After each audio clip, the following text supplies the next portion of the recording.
ये मेरी first horror story है, तो मुझे नहीं पता कैसी बनी होगी, बट आप लोग कमेंट्स में ज़रूर बताइएगा ये स्टोरी अच्छी थी कि नहीं।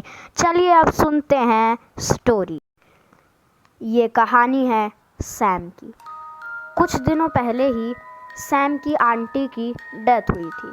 सैम इससे थोड़ा दुखी भी था और वो अपने जीवन में व्यस्त भी था। उसके आंटी के डेथ के कुछ दिनों बाद ही उसे अजीब अजीब चीज़ें दिखने लगी और रात में डरावने सपने आने लगे जिसमें उसकी आंटी उसे डराती थी। सैम को लगा कि वो अपनी आंटी के बहुत क्लोज था, इसलिए उसको ऐसे सपने आ रहे हैं, पर वो थोड़ा सा डरा हुआ भी था। अगले एक हफ्ते तक सैम के साथ ऐसी ही कुछ चीज़ें चलती रहती है।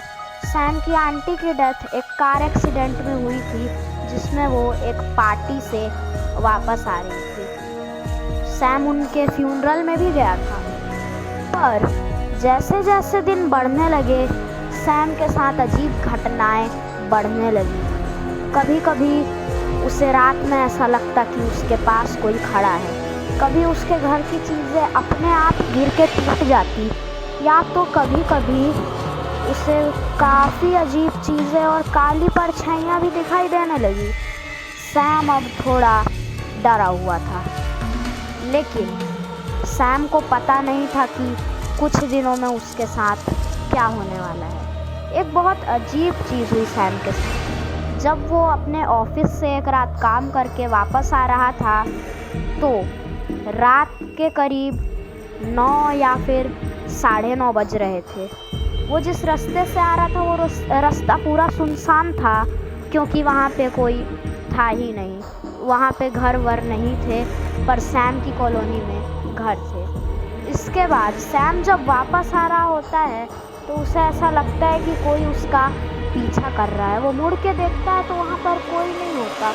तभी झाड़ियाँ हिलने लगती है, पर वहाँ हवा चल ही नहीं रही थी। सैम को लगा कि कोई जानवर छुपा होगा। सैम ने थोड़े अपने पैर हिलाए और झाड़ी के पास जाके चिल्लाया, कौन है, ताकि अगर कोई जानवर हुआ तो वो बाहर आ जाए, पर झाड़ी हिलना बंद हो गई। सैम को लगा कि कोई छोटा मोटा जानवर होगा जिसकी वजह से वो झाड़ियाँ हिल रही थी, पर फिर एक काफ़ी अजीब चीज़ होती है।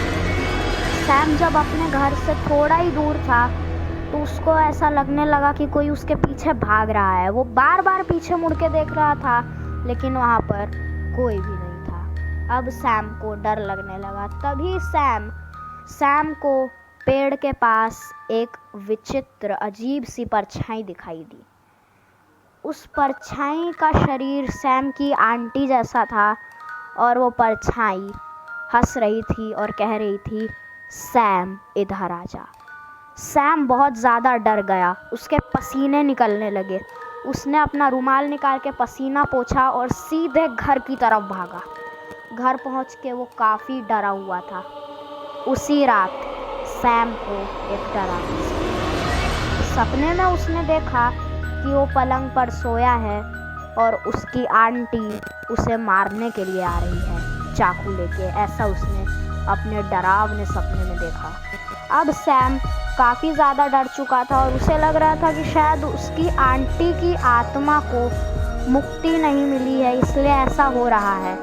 पर सैम गलत था, क्योंकि सैम को ये डरावने सपने अब रोज़ आने लगे।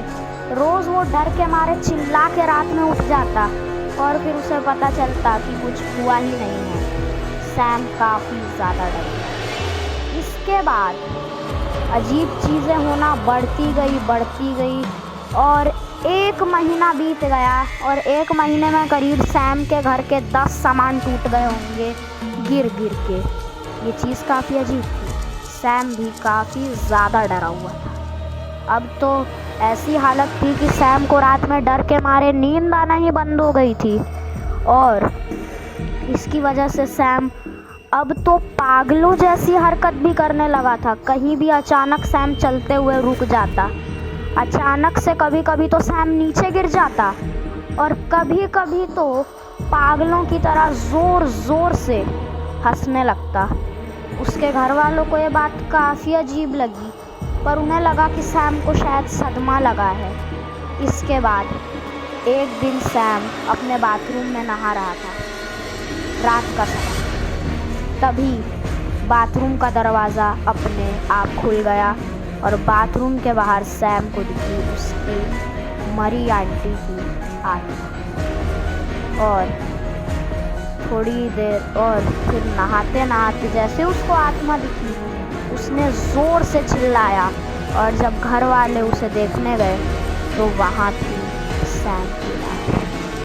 अगर आपको ये स्टोरी पसंद आई तो कमेंट में बताइएगा ये स्टोरी कैसी थी। धन्यवाद।